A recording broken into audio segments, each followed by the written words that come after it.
Hi, everyone. My name is Jacqueline from Arrive Yoga and Mindfulness, and I have a practice for us today for the pelvis, particularly for the sacroiliac joints, which are the joints on either side of the sacrum, where the sacrum meets the iliums on either side. So I'm going to turn around and show you where that is in the back of the pelvis. So there's the spine. Right at the base of the spine, there's a big triangular bone there, kind of outlined through my hands. So through the center here, this is the sacrum. And on either side of the sacrum is the sacroiliac joints where they meet the iliums. And those areas can get out of alignment and cause quite a bit of discomfort or pinching. So I'm hoping our practice today will help to free up some of that stickiness or that sensation of disalignment so that we can move a little bit easier with less pain. So for your practice today, you'll need a blanket and a yoga tie. And if you happen to have a gritty ball, you might have your gritty ball at hand. It's not necessary, but could be nice. So we're going to start on our back with the knees bent and the blanket right behind the back of the pelvis. Right, so just a little bit of padding there to soften the floor and to take your feet just a little bit wider than hip width and then rest your knees together. Yeah, so that there's no effort here keeping the knees elevated and looking towards the ceiling.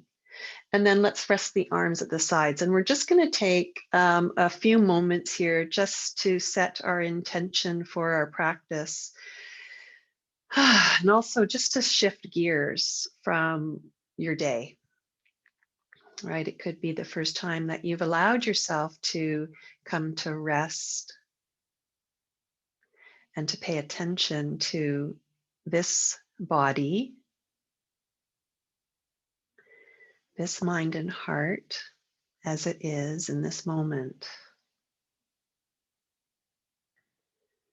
So we'll take a nice, comfortable few breaths here and encouraging the weight of your whole pelvis to sink a little with each exhalation, in a sense of letting the weight of the pelvis drop, letting it go.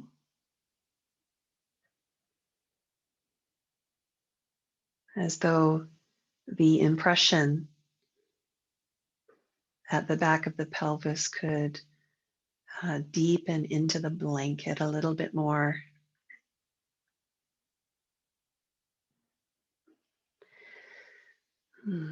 Good. And then as you're ready, take the knees apart and bring your heels right underneath your knees. And I hope that was helpful, my sort of showing you where my sacrum is in the back of my pelvis. So can you bring some attention now to where your sacrum is there, right at the center of the back of the pelvis? And it's got a nice little curve to it, like a little shallow cup with the tailbone at the end towards the heels. So we're going to use the sacrum as a steering device so that our movement's going to become initiated from the sacrum rather than from the legs pulling the pelvis and the hips around. We're going to use the sacrum like a steering wheel. So we're going to steer the sacrum to the right. So go ahead and see if you could take a little bit of movement as though the tailbone could point over towards the right heel or ankle. Yeah. Don't force this to happen, right? It may not go very far. But as the sacrum turns to the right, you might begin to notice that the right waist shortens a little and the left waist lengthens. So we come into a little bit of a side bend. Okay, and then turn your sacrum back to center. So the tailbone now is reaching more between the heels. Okay, and then we're going to turn to the left. So away you go, turning the sacrum towards the left heel. And can you feel how that shortens the left waist and lengthens the right waist, bringing the spine into a little side bend on this side? Okay, and then back to center. And so go ahead and just repeat these movements going at your own speed, right? To find your own speed here, we tend to be really influenced by the speed of the outer world. So important to come into tune with your own pacing, with your own speed. So sometimes we need to go a little slower than the speed of the world, and sometimes we need to go a little more quickly. So you find what's appropriate for you. I'm just beginning to turn up my speed a little bit so that I'm beginning to kind of wave my tailbone and sacrum to the right, and then back through center over to the left. If you have a Gertie ball, by all means, you could do this with the ball behind the pelvis, letting the sacrum now rest there on that pocket of support, pocket of air, and you'll find that, oh, there's a lot more capacity here for movement with the ball there. Um, yeah, that feels good, especially if you are having quite a bit of discomfort in the pelvis and in this area. Could be really good to have the Gertie ball. And if you don't have a Gertie ball, maybe a soft cushion under there. Okay, so resting now back in the center, and we're going to explore a few more movements. So this time we're going to turn the sacrum so that the tailbone is turning towards the ceiling, and the top of the sacrum is sinking towards the ground. So it'll feel like you've lost your curve in your low back, and you're in a little bit of a tuck, a pelvic tuck. Yeah. And then we're going to go the other direction. So the tailbone now dropping towards the floor, and the top of the sacrum is lifting. So you'll find that the low back curve, once again, is there. There's a little space between the low back and the floor. And then go ahead and roll down the length of your sacrum through these movements. Tailbone dropping, back of the waist lifting, the tailbone turning up towards the ceiling, and the back of the waist dropping.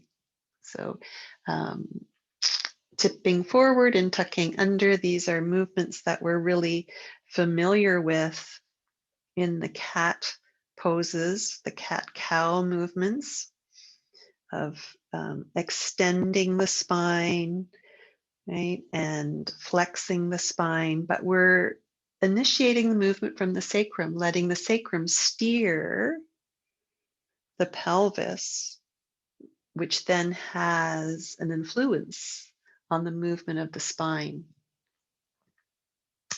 If we look at the subtle body,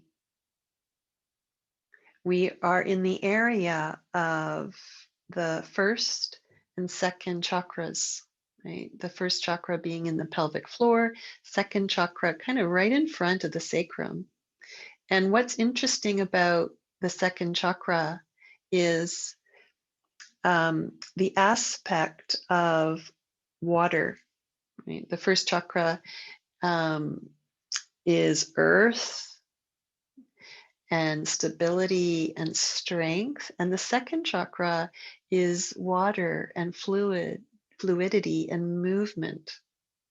And if you are working with a really tight pelvis or sacroiliac joints that feel stuck.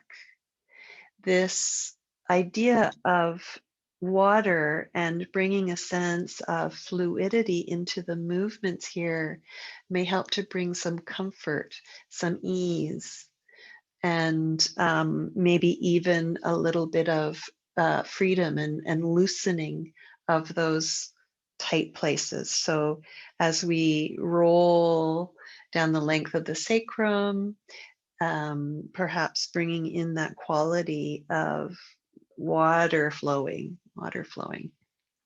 Okay, so come back to center then, and already you might feel like there's a bit of warmth being created, a little bit of prana here being brought into the area of the pelvis. Now, from here, we're going to do a little bit of stretching, and I really encourage you to take care of yourself. So if any of these moves aren't working for you, and in fact are aggravating any issues, please come out. We're going to take the knees and the feet together, and then take the knees wide apart and scooch the soles of the feet together, coming into Baddha Konasana. Okay.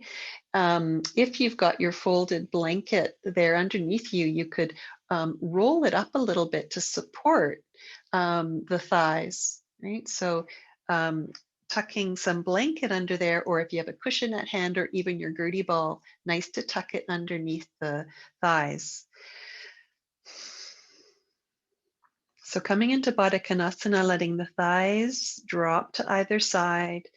Another landmark that I like to think of when I'm here is the back of the skull, which also has a nice curve to it. And if you roll your head a little side to side here and rest back into the ground, right, you'll feel that there's these two landmarks, the back of the sacrum and the back of the skull, that can help us think about keeping the central channel, so the line between those two places, nice and long, and in alignment with each other.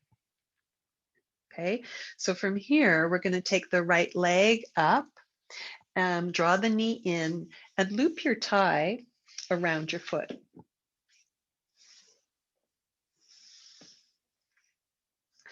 And when you do this, you might notice that you've lost contact with the ground through the back of the sacrum, and you might be more in your low back.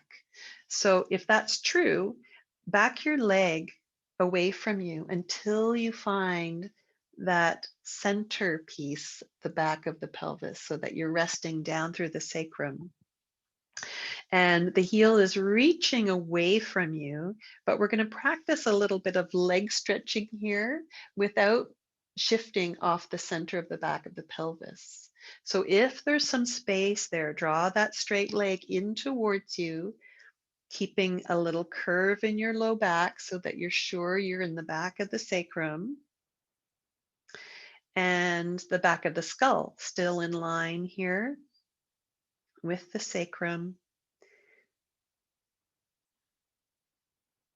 Take a couple breaths. So this is helping to free up some of this stuckness or stickiness, the connection between the leg and the pelvis, right? How the the hamstrings here at the back are connected to the sitting bones of the pelvis. So this could help to free up some tension there. And then we're going to take this leg out to the side. But again, only as far as you can go without losing that contact point with the sacrum on the ground. Yeah, take 3 breaths here, sinking the left thigh down as that right leg reaches out. I like to flex my feet as I do this, keeps the energy in the legs awake. Yeah, opening up the soles of the feet. Right, the soles of the feet are like little portals for prana.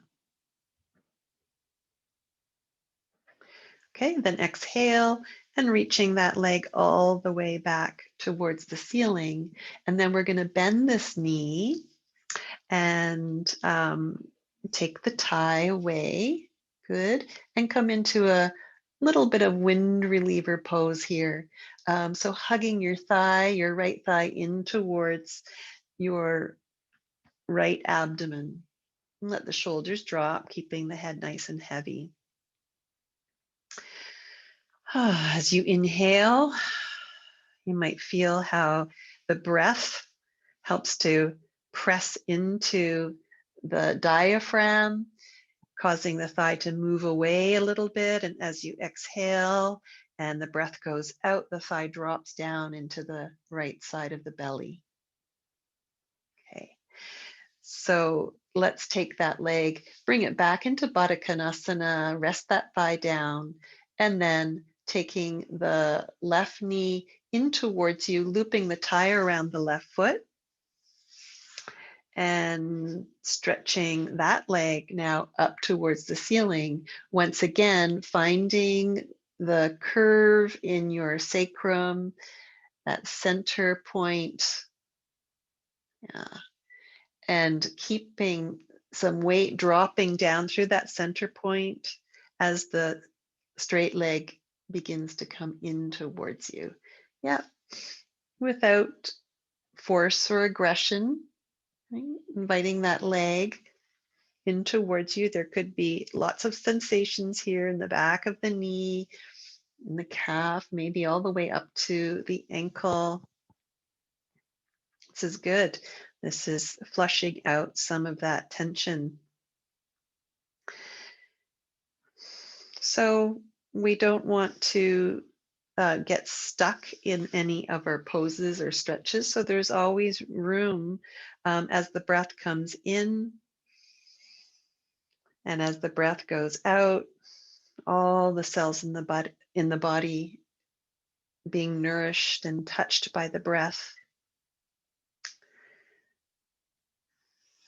And then let's go over to the side. So taking this leg out to the side, keeping the right thigh resting down, staying centered in your sacrum, centered in the back of your skull.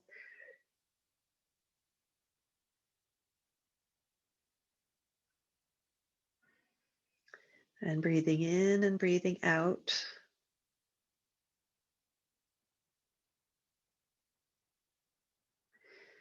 There's a wonderful line of energy from the inner groins to the inner side of the leg, all the way out to the inner edge of the foot. So as you're lengthening this leg, you might bring a little attention to this line of energy, waking up the inner leg. Okay, and then let's bring this leg all the way back to center. Beautiful. Releasing your tie. We're going to come into wind reliever for a moment on this side. Yeah, and just you could rock the thigh a little side to side here, and feeling the breath as you breathe in. The breath presses into the thigh. As you breathe out, the thigh drops into the left abdomen.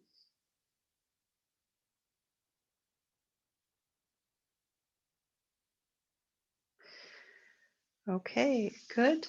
And then let's bring both feet flat to the floor again. And find your heels. Find your heels right underneath your knees. And we're going to be working with both first chakra and second chakra energy here. First chakra energy is strength and foundation and power, right? Some power there connected to the ground. So from the power of the legs and the feet pushing into the ground, let the pelvis float up. And there's the sacrum at the back, now suspended. Okay, so we come into this slant board position, stay deeply rooted through the heels as the back of the head stays centered. So yeah, to let the front of the throat stay open, face looking up towards the ceiling rather than towards your chest. And we're going to take another breath here, breathing in. And then as you exhale, descending the pelvis to the floor, let the sacrum be the first to touch down. Yeah. First to touch down. There it is. And then completely melt into the ground. So there's a complete letting go. Yeah. And we're going to do this again. On an inhale, push feet into the ground, strong legs, pelvis lifts up. The face continues to look towards the ceiling. Yeah. Noticing if there's a tendency to roll into the outer edges of the feet here. And if so, can you press the mounds of your big toes into the floor just to see how that feels? Does it change anything in the back of the pelvis? You might find that it gives just a little bit of room there across the back of the pelvis and the sacroiliac joints when you press the mounds of the big toes down, as well as staying in your outer heels.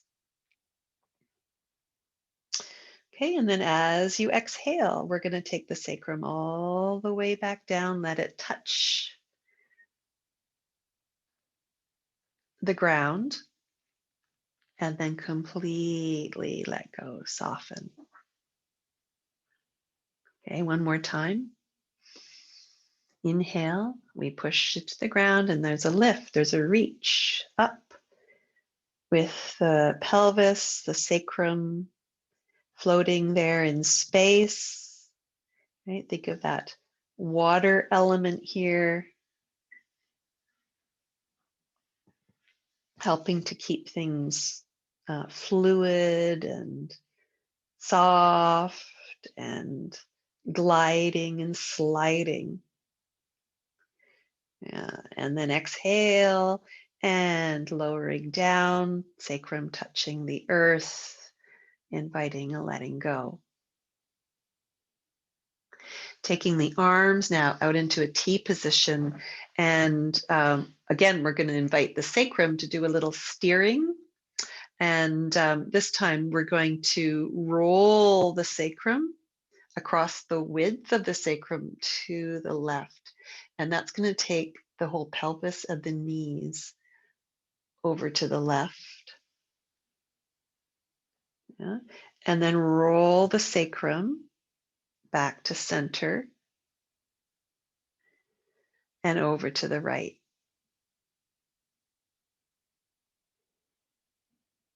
Yeah, only go as far as that feels comfortable for you in your low back and in the pelvis. Go ahead, back and forth. Once again, finding your own rhythm, finding your pace here. Rolling to the left and back to center like a wave, right? Rolling across the surface of the water. And I'm going to begin to turn my head in the opposite direction.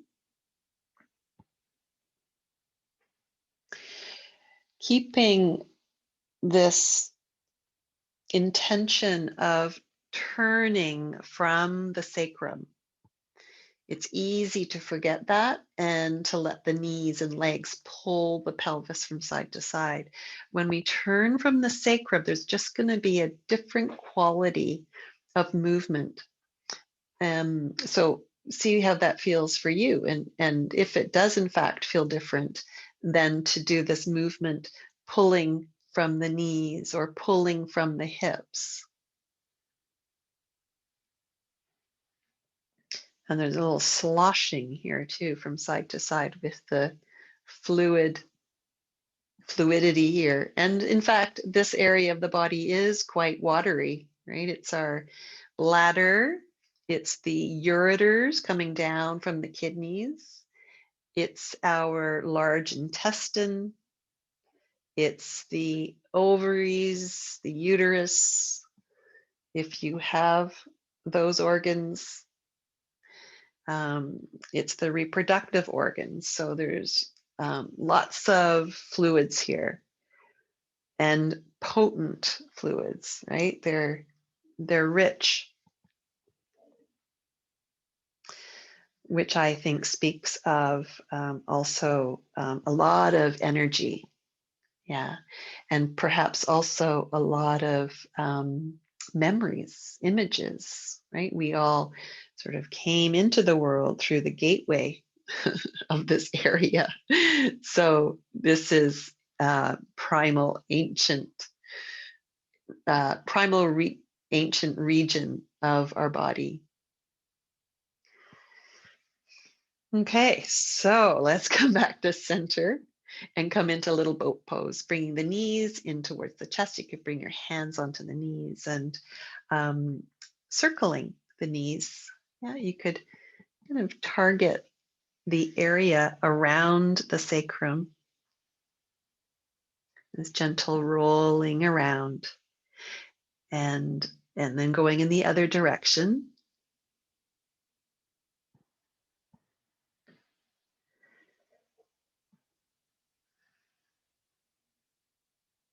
Great.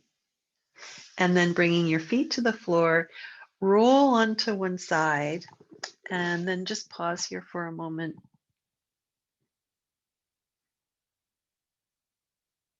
And then using your arms to press yourself up. And we're going to finish with child's pose. And if it feels comfortable for you to take the knees apart and the big toes together, go ahead. We're going to slide the hips back towards the heels. If that doesn't work for you, for your knees, right? Sometimes coming into child's pose is really not a very restful place for those of us with knee issues. You could fold your blanket and slide it in behind the creases of your knees. Sometimes that's enough support. Sometimes a pillow back there works better. Resting your head on a pillow or the back of your arms. And here now, letting the back of the pelvis just rest, resting this area and breathing. So we could bring our breath all the way down into the pelvic floor, which is the space between the sitting bones. And as we breathe in, this area naturally, perhaps subtly, expands and widens.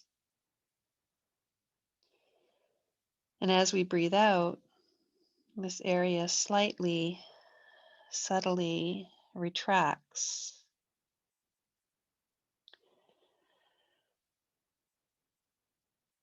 So, not to force this movement, just breathe as you naturally would here, but bringing some attention down into the base of the pelvis, the pelvic floor,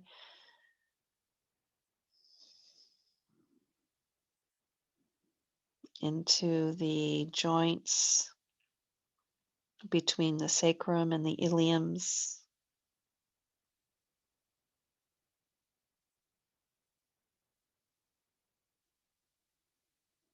Letting the head release towards the ground.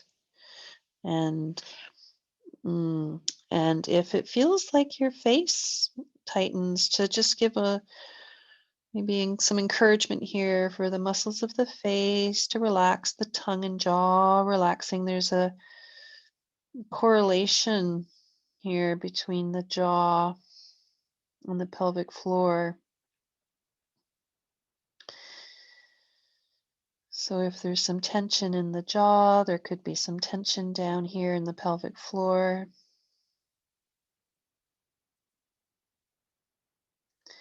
These areas that are susceptible to tension and stress, and unconsciously we could sort of tighten these areas. So let the breath bring a little more ease here. And then when you're ready to come out, right, you could stay there if you need to. Otherwise, slide forward into table and then come to sit. And we could finish here if you are if it's time for you to leave. Otherwise, let's come into a comfortable seated position and do a little bit more breathing in this upright position, which we find ourselves in for a good part of the day, right? With the spine upright and the pelvis resting on a chair. But here we are on the floor. And as you breathe in, perhaps feeling this widening and expansion in the rib cage, a little bit of widening in the pelvic floor. And as you breathe out, rib cage coming in towards the spine, maybe a slight contraction in the pelvic floor.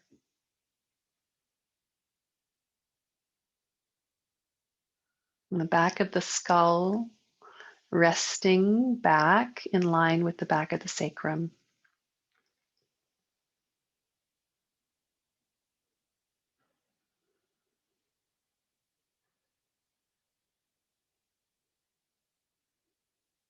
Taking another couple breaths here.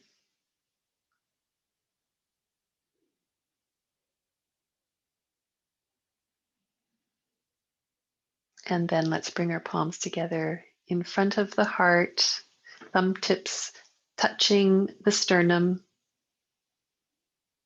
with gratitude for this practice together today. Thank you so much, everyone. And we'll see you next time. Hope that was helpful.